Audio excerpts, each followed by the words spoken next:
Hello दोस्तों, आप सभी का मेरे YouTube channel GK comma math hash में स्वागत है। आज हम ऊर्जा संसाधन के बारे में पढ़ेंगे। इस वीडियो को लास्ट तक देखिएगा, लाइक सब्सक्राइब और शेयर कीजिएगा। सब्सक्राइब कर घंटी को ज़रूर दबाइएगा ताकि अगला वीडियो आप तक पहुंच सके। दोस्तों को भी शेयर कीजिएगा, फेसबुक व्हाट्सएप पर भी इसे शेयर कीजिएगा। ऊर्जा संसाधन।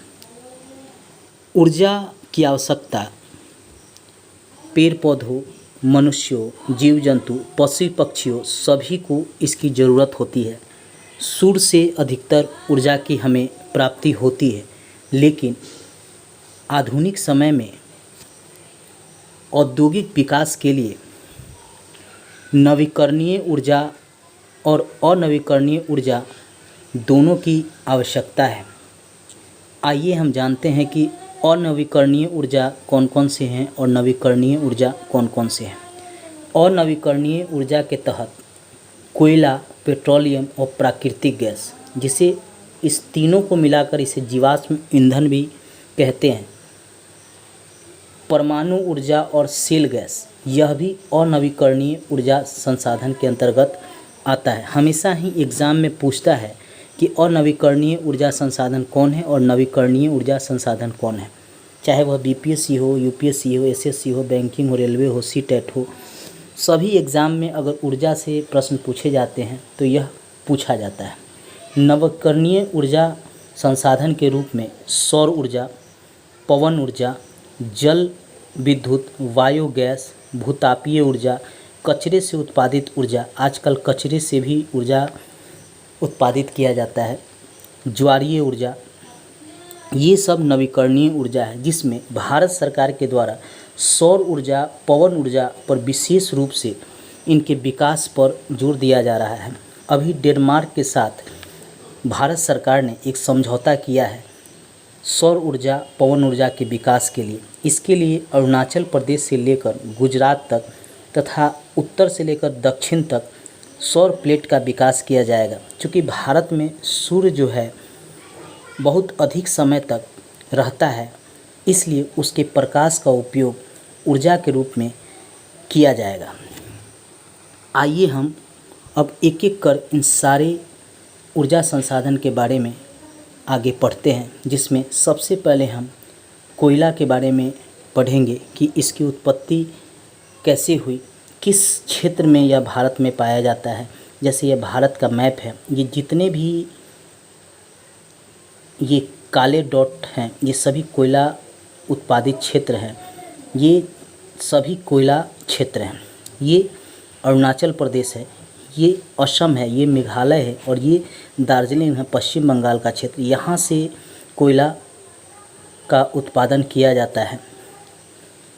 ये बिहार है, यहाँ पे बिहार के ये ऊपर वाले क्षेत्र से, या बिहार का सबसे नीचे वाला दक्षिण का ये सबसे पूर्वी कोना है, यहाँ से कोयला उत्पादित किया जाता है। यहाँ झारखंड, पश्चिम बंगाल, उड़ीसा, छत्तीसगढ़, एमपी, इन सभी से कोयला उत्पादित किया जाता है। ये यूपी का भी थोड़ा सा क्षेत्र है जहाँ से कोयला उत्पादित किया जाता है। ये है आपका महाराष्ट्र, तेलंगाना, आंध्र प्रदेश का क्षेत्र जिससे कोयला का उत्पादन किया जाता है। ये है तमिलनाडु का क्षेत्र जहाँ से कोयला उत्पादित किया जाता है। इसमें से सबसे प्रमुख कोयला उत्पादित क्षेत्र बोकारो, झरिया, सिंगरौली, कोरबा, सिंगरैनी, निवेली, ये सब प्रमुख कोयला उत्पादन क्षेत्र हैं। गुजरात में भी यहाँ पे कोयला पाया जाता है, लेकिन अभी इससे उत्पादित नहीं किया जाता है। इस खान से कोयला अभी नहीं निकाला जाता है। ये है राजस्थान का क्षेत्र, यहाँ भी कोयला है, लेकिन अभी यहाँ से भी कोयला का उत्पादन नहीं किया जाता है। ये है जम्मू कश्मीर का क्षेत्र, जहाँ से निकाहनामा ये क्षेत्र है, निकाहामा क्षेत्र है, यहाँ भी कोयला पर्याप्त है, अभी इससे भी उत्पादन नहीं किया जा रहा है। आइए हम कोयला के बारे में जानते हैं। भारत वाणिज्यिक ऊर्जा के लिए मुख्यतः जीवाश्म ईंधन पर निर्भर है। जीवाश्म ईंधन में कोयला, पेट्रोलियम, प्राकृतिक गैस, जिसे फॉसिल फ्यूल भी कहते हैं, इस पर निर्भर है वाणिज्यिक क्षेत्र। भारत की कुल संस्थापित क्षमता है 69.4% विद्युत ताप विद्युत से प्राप्त होता है, यानी कोयला, पेट्रोलियम और प्राकृतिक गैस से प्राप्त होता है। अक्षय ऊर्जा से 14.8% ऊर्जा की प्राप्ति होती है, विद्युत ऊर्जा की। पनबिजली से 13.9% विद्युत ऊर्जा की प्राप्ति होती है और परमाणु ऊर्जा से 1.9% विद्युत ऊर्जा की प्राप्ति होती है।